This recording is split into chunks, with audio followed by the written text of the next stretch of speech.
Welcome to the Global Roundtable. This series focuses on the future of economic competition in the 21st century. I'm Parag Khanna, author of How to Run the World. I'm joined by a very distinguished panel, including Dambisa Moyo, author of How the West Was Lost, Daniel Altman, author of Outrageous Fortunes, and Anand Giridharadas, author of India Calling.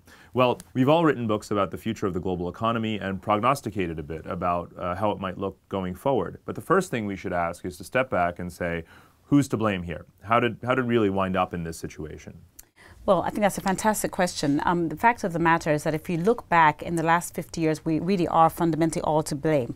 Governments for setting inadequate policies, individuals and corporations for obviously excessive borrowing, and certainly the financial industry for approaching these situations through leverage and increasing the risks across the globe.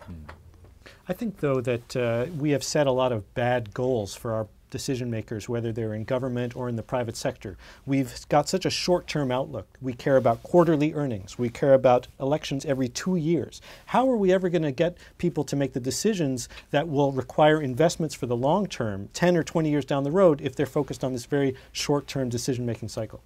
Just to build on what Dan said, if you look at, it's interesting to think about this as a cultural problem rather than just an economic problem. I mean, I'm amazed every time I turn on CNBC. I think the people the Carnegies and Rockefellers who actually built this country through corporate energy 100 years ago would be shocked to turn on CNBC today and see kind of the reduction of business to this kind of little video game of quarterly performing, whether you go a little bit higher or lower. And that short-term is Washington and politics in almost every sphere of life, and very clearly led to the crisis that we're talking about today. So we've identified this as a cultural problem, as you just said, and it's also an economic problem and a political problem. I think, though, we've come back to this conclusion that we have a global economic crisis, but still no global political institutions that can tie it all together.